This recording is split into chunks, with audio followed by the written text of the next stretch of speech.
दोस्तों, आज की कहानी है ननद रानी का सरप्राइज। दोस्तों, कहानी शुरू करने से पहले अगर आपने हमारे चैनल को सब्सक्राइब नहीं किया है तो सब्सक्राइब कर लीजिए ताकि आपके पास पहुंचे हर नया वीडियो। घर में काफी चहल पहल थी। शादी के बाद घर की बेटी रोशनी पहली बार मायके राखी का त्योहार मनाने आ रही थी। नितिन रोशनी दीदी को लेने गए थे। इधर पापा मम्मी जी बेटी के इंतजार में बार बार घड़ी देख रहे थे। पापा जी पेपर पढ़ते पढ़ते 3 चाय पी चुके थे। मम्मी जी भी लड्डू बनाते बनाते देवर जी से 2 बार फोन लगवा चुकी थी कि पता करो कहाँ रह गए। तभी डोरबेल बजी। रेणुका जी लड्डुओं को डिब्बे में रखते हुए बोली, रोशनी ही होगी, जाइए दरवाजा खोलिए। रोशनी नितिन के साथ मुस्कुराते हुए अंदर आई। माँ के गले लग बोली, माँ आपके हाथों से बने लड्डू की सौंधी खुशबू बाहर तक आ रही है। बेटी के आने से घर में सब लोग खुश थे। रोशनी सबके लिए लाए तोहफे एक एक कर सबको देने लगी। रिया का चेहरा उतरा हुआ था। ऐसा नहीं कि रोशनी के आने से वो खुश नहीं, बस सारे घर वालों को रोशनी का इतना ख्याल करते देख उसे अपना मायका याद आ रहा था। किचन में खड़ी रिया सबके लिए चाय बना रही थी तो फोन उठाकर सोचा घर बात करके भाई को राखी विश कर दे। लेकिन हाय रे किस्मत, उसका फोन डेड था। कल रात फोन चार्जिंग में लगाना भूल गई। फिर उसे याद आया कि कल मम्मी से बात कर उन्हें बताया था कि उसने भाई की राखी कुरियर कर दी है। उसे अच्छा नहीं लग रहा है यूं भाई के लिए राखी कुरियर करना। हर साल अपने हाथ से राखी बांधती थी वो, लेकिन सासू माँ ने आने से रोक दिया कि तुम्हारा 5वां महीना चल रहा है, तुम्हारा सफर करना ठीक नहीं होगा। उसकी माँ ने भी उसे समझाते हुए कहा, कोई बात नहीं बेटा, वो भी तुम्हारी माँ है, जो कहेगी तुम्हारे भले के लिए ही होगा। कल हुई बातचीत सोच उसने फोन साइड में रख दिया और सबको चाय देने चली आई। रिया चेहरे पर मुस्कान सजाए रोशनी दीदी की खातिरदारी में लगी थी।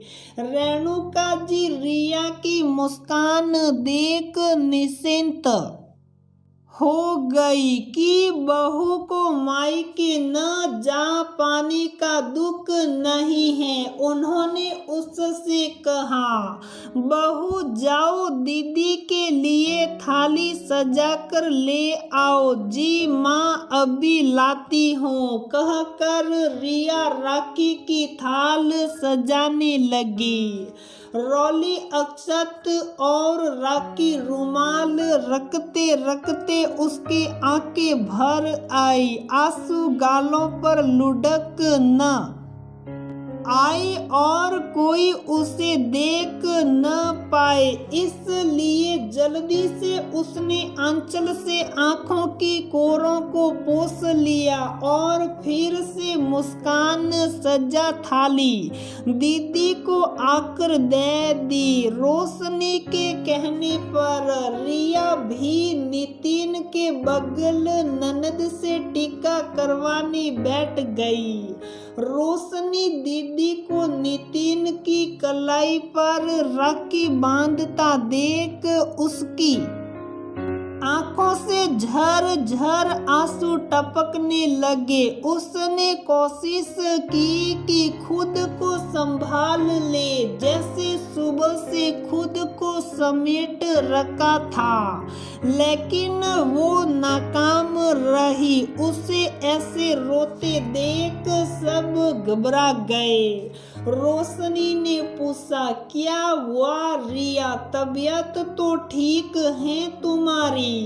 आंसू पोंछते हुए उसने हाँ में सर हिला दिया। फिर क्या बात है जो तुम यूं गंगा जमुना बहा रही हो? सासू माँ ने तेज आवाज में कहा तो रिया थोड़ा सहम गई। फिर उन्होंने कहा, तुम अपने दिल की बात हमसे नहीं कहोगी तो हम कैसे समझेंगे कि तुम्हें क्या तकलीफ है?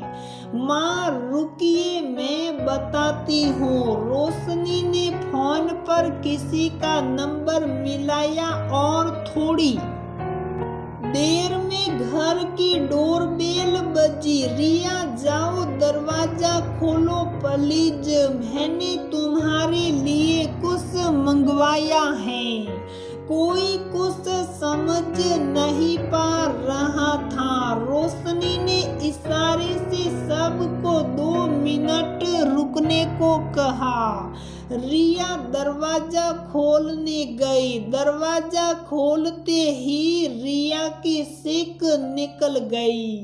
सब दरवाजे की तरफ भागे। सामने रिया के भाई खड़े थे। रिया झट से उनके गले लग गई।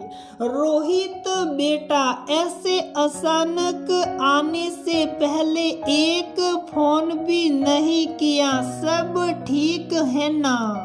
हमने तो बुलाया नहीं था तुम्हें। बहू, तुमने भी नहीं बताया कि तुमने अपने भाई को बुलाया है। जब बुलाया था तो खाने पीने की और अच्छी व्यवस्था कर लेती।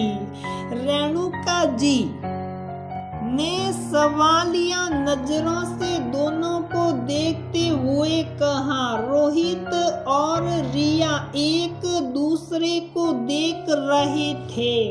तब रोशनी ने कहा, मम्मी, मैंने रोहित भैया को फोन करके बुलाया है।